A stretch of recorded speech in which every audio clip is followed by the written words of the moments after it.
20 ғасырдың басындағы Индер ауданының білім беру саласындағы тарихына көз салсақ, оқуға құштар балалар мешіттер мен мұсылмандық мектептерде ғана дәріс алған. 1929 жылы ауданда халық ағарту ісіне түбегейлі бетбұрыс жасаудың қолда бар мүмкіндіктері қарастырылды. Сауатсыздықты жою пункттерінде сабақ беруге жарап, қалатындай жастар іріктеліп алынатын комиссия құрылып, педагогикалық курсты тамамдаған жас ұстаз Мұханғазы Сирановқа Нарынқұмы жиегіндегі бастауыш мектептерге сабақ беруге рұқсат берілді. Міне осы күннен бастап Сирановтың ағарту саласындағы сара жолы бастау алды. 1899 жылы Астрахань губерниясы 1-ші Приморье округінің 1-ші болысында малшы жанұясында дүниеге келген. 9-10 жасында ауыл молдасы Қиылман деген кісіден сауат ашып, кейін Жұмағали Байышев деген мұғалімнен 2 жылдай орысша оқиды. 1913 жылы Есболдағы орыс-қырғыз училищесінде, кейін Гурьевтегі педагогикалық курста оқып, білімін жалғастырады. Осылайша ой танымын, ішкі дүние таным зердесін біліммен нұрландырған жас ұстаз еңбек жолын Қырғи бастауыш мектебінен бастап, 1921-28 жылдар аралығында Қаңбақты, Толыбай, Тума ауылдарындағы бастауыш мектептерде сабақ беріп, ауыл балаларының сауатсыздығын ашуға белсене араласты. 1928-29 оқу жылында өз белсенділігімен құм жиегіндегі Терек деген жерден өзінің басқаруындағы бастауыш мектебін ашты. Қанғазы сынды адамдар бұл мемлекетіміздің беркуіне, елдің дамуына, адамдардың тәрбиеленуіне үлкен жұмыс жасаған әрі қайраткер, әрі ағартушы. Оның ағартушылық парызын мүлтіксіз орындағаны бізді сол қуантады. Өркендеу жолына түсу үшін бүкіл өмірін соған жұмсаған адам. Мұханғазы 1920 жылдардың аяғында 12 кісіден әртел құрған. Сол әртел 1 жылдан кейін керемет табысқа жеткен. Егін егіп, егіннен берік өнім алған адам. Мұханғазыны жұрт көсем деп есептеді. Біздің қолымызда бір күні Мұханғазыға жетер деп бірден жәбір көрген, не болмаса сөз естіген адамдардың міне осындай талай сөздерін біздер естідік. Мұханғазы әуелі Терек деген мектепте сол жерде ұйымдастырып балдарды оқытты. Содан кейін мына Ертайға жерді таңдап, сол жерге поселке салдырып ауыл. Бұл Ертай деген ауылды сол салдырды. Бұл сол мезгілдегі Жайықтың оң жақ жағалауындағы бірден-бір қазақ ауылы. Бұрын қазақтар жібермеген Жайықтың жағасына. Мектепті басқарды, колхоздың партия секретары болды, колхозда басқарды. Бүкіл сол ауылдың ішкі өмірі, болашағы, адамдардың тәрбиесі. Міне осы бәрінде де Мұханғазының еңбегі зор. Ашаршылық зауалы асқынып, діни репрессия қырғынына тап болған жергілікті халықтың хал ахуалын түзеуге бетбұрыс жасап, батылдық танытқан Мұханғазы Сиранов кедей шаруа қоғамдық шаруашылығын ұйымдастырып, 1929 жылдың сәуір айында артель мүшелерін жинады. Елді Жайық бойына көшіруді насихаттады. Көптің қолғабысымен қазіргі Елтай ауылында жаңа құрылыстар салына бастады. Жаңа ауылдағы мектеп құрылысын Мұханғазы өзі басқарып, жобасын да өзі жасады. 1933-34 оқу жылында Құм өңіріндегі бастауыш мектеп Елтайға көшіріліп, 7 жылдық мәртебесіне ие болды.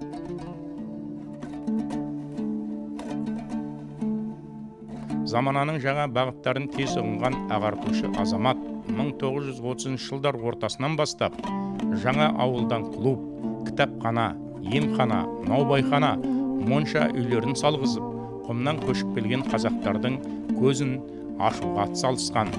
Ұлы Отан соғысы кезінде тыл қызметкерлері арасында белсенділік танытып, халықты апта сайын соғыс деректерімен таныстырып, олардың бойына рухани шабыт беріп отырған, жетім жесірлерді бауырына тартып, қайырымды азамат атанған. 1941 жылы соғыс басталғанда елдің көптеген азаматтары армияға кетумен байланысты ауылдың орталығы қарттар мен әйелдер, азаматтар мен әйелдер, жолдастар мен бала шағалардың қолында иығына түсті.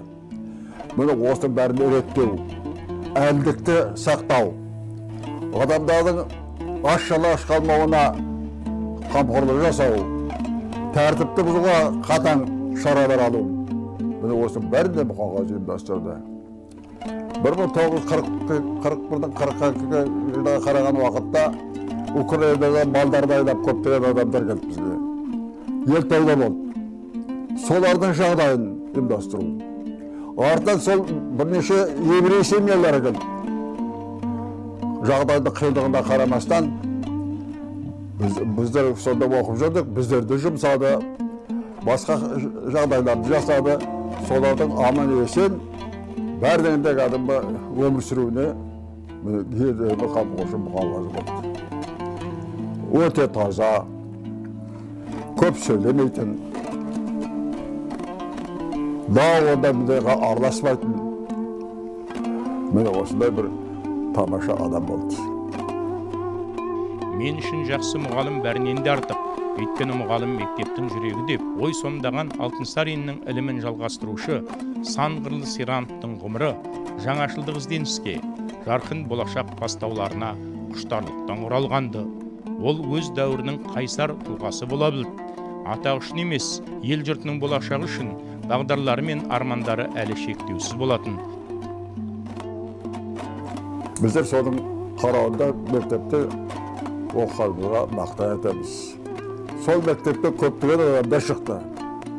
Мысалы Сағидолла Құлашев, Құмар Темірташев, Бәри Халилов, Мұсташ Құсайынов.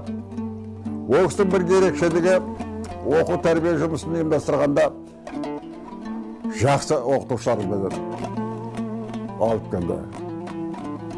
Сол шағын ауданда, шағын ауылда сол оқытушыларға жәрдем керемет бір жағдай жасады. Үйіне алып беру. Соны қайтқан күнде дейтір соларды жұмыс жасауға бір оның шеберлігі жетті. Сондықтан балдар сондай ұстаздармен білім алған балдар оның жақсы сабақ оқыды. Болашақ олар бір жақсы қызмет жасауға бейімделген адамдар болып шықты.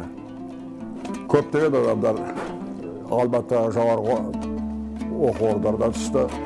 Өздерінің күшімен, өздері барып, соның бір мына айтарлық Сағидолла Құлашев, Құмар Темірташев, Сталинский стипендиат болған. Тағындай ондай адамдар көп. Ондай сөзі бар, ағалар-ай, ақ жүзін самал ескен, еңбегін ғой өзіңді бағал еткен, отаныңа жасаған қызметіңді қамқорлық деп білемін маған еткен деген аталы сөзі бар. Осы сөзге лайықты елдің біртуар азаматтары, бірегей азаматтарының бірі Мұқанғазы Серанов. Мұқанғазы Серановтың мектебінде еңбек өтілім 41 жылын осы мектептен табан аудармай еңбек еттім. Соның 20 жылдан астамы мектеп басшылық қызметкерлерінде болды. Сол кезеңдерде мен Мұқанғазы Серанов туралы өлкетану мұражайын ұйымдастырдым. Сол мұражайды ұйымдастыру барысында 1992 жылы Республикалық ізденіс клубына мүше бола жүріп, педагогикалық оқуға қатынастым. Осы педагогикалық оқудағы менің тақырыбым мектеп оқушыларын өлкетану жұмыстарына баулу деген тақырып болатын. Осыған байланысты мен көптеген адамдарменен тілдесіп, Мұқанғазы Серанов туралы деректер жинадым. Соның бірі Құбашев Сағидолланың естелігі. Құбашев Сағидолла 1943 жылы соғыс жылдарында мектеп бітіреді. Соғыс жылдарында да осы Серанов бастаған мектеп өз жұмысын тоқтатпайды. өздеріңіз естігіп те жүрген шығарсыздар, бұл аудандағы тұңғыш орта мектеп. Ең алғашқы түлегін 1939 жылы 17 оқушы бітірген болатын. Бір қызығы, сол 17 оқушының ішінде бірде-бір қыз бала болмапты. Сол 1943 жылы бітірген Сағидолла Құбашев өзінің бірнеше естеліктерін суреттерімен жіберді. Ал Досан Қуанышкерей Алматы облысындағы аудандық партия комитетін басқарған, оның да бірнеше естеліктер болды. Сол естеліктердің ішіндегі бір қызығы, Сағидолла Құбашев: мен соғыс жылдарында еңбек еттім, сол еңбегімді бағалап, мені медальға ұсынып, еңбектен ерлігі үшін дейтін алғашқы медальді алдым деп айтады, жазыпты. Ал Досан Қуанышкерей болатын болса, сол жылдарда мектеп жанындағы бау-бақша өсіргенін, сол арқылы балалар тамақтағанын және бөлініп қалған көл суындағы кішкентай шабақтарды жинап алып, бөшкеге салып, оны жайыққа жіберуші едік. Соның барлығының басы-қасында Серановтың өзі жүретін дейді. Енді сол кезеңде іргесі 1930 жылы қаланған мектеп үйі самантастан салынған болатын.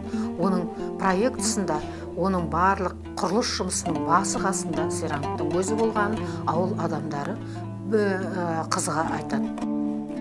Мұғалім зор тұлға, ол күннің құдіретті сәулесі сияқты деген сөздің сәнін келтірген Мұханғазы Серановтың ғұмыры өзі атындағы мектептің ұстаздары мен шәкірттері арқылы тәуелсіздік дәуіріне қадам басты. 1939 жылы КСРО жоғарғы кеңесінің жарлығымен еңбек қызыл ту орденімен, 44 жылы Қазақ КСР жоғарғы кеңесі президиумының указымен Қазақ КСРіне еңбегі сіңген мұғалім 1947 жылғы 29 шілдеде халық ағарту ісінің озаты төс белгісімен марапатталған ағартушы ұстаз есімі Атырау жұртшылығы есінде мәңгі сақталатыны даусыз. Елтай ауылындағы музейде Серановтың көптеген мұрағат құжаттары, ұстанған дүниялары, фото суреттері сақталынған. Артында ізі қалған ер мәңгі өлмейді деген осы болса керек.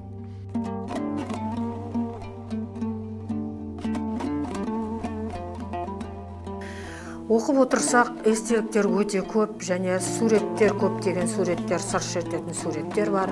Мұқаңның жерленген мынау мектеп жанындағы бейітіне соқпай кететін адам жоқ. Декабрьдің суық күндерінің бірінде Мұқаң өмірден озып көзін жұмады. Сол мезгілде Сүндет Дауылғалиев комсомол үйінің секретары екен, мектептің, сол кісі сөйлеп, мұғалімдер қайғырып, бүкіл ел болып, ауылды аралатып, сүйегін алып жүріп, шығарып салады. Оның ақырғы тілегі: мені мектептің жанына жерлеңіздер. Мен мектептен шыққан балалардың шуын естіп, қоңыраудың үнін естіп жатайыншы деген тілегі болған екен. Сөйтіп ол ауылда қауымда емес, оның мәңгілік мекені мектеп жанында. Бір айта кететіні, біздер мектепті 1967 жылы бітірдік. Осы бітірген жылдарымызда 20 жылдық, 40 жылдық, 45 жылдық, 50 жылдықтың барлық атаулы жылдарымызды атап өттік. Соның бір барлық уақытта мектепке бір күрделі іс қалдыруға жұмыстандық.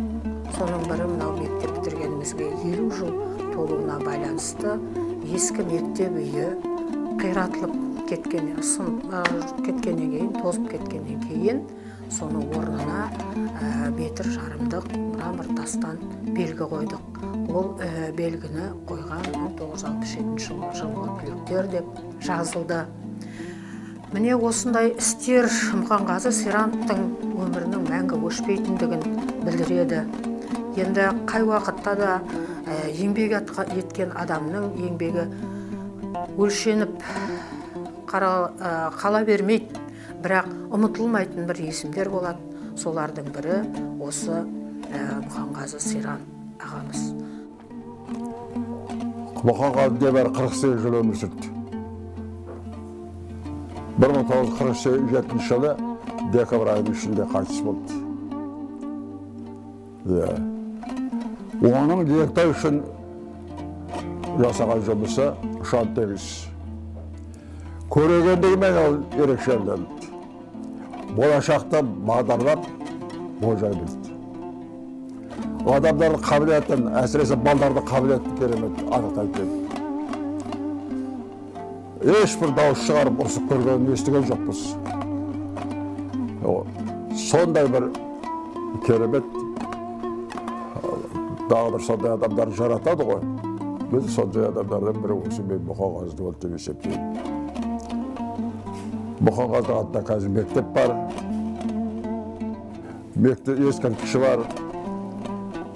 Қайтыс болғанда Мұқағазы ауылдың ортасына жерленді. 1958 жылы шәкірттері жиналып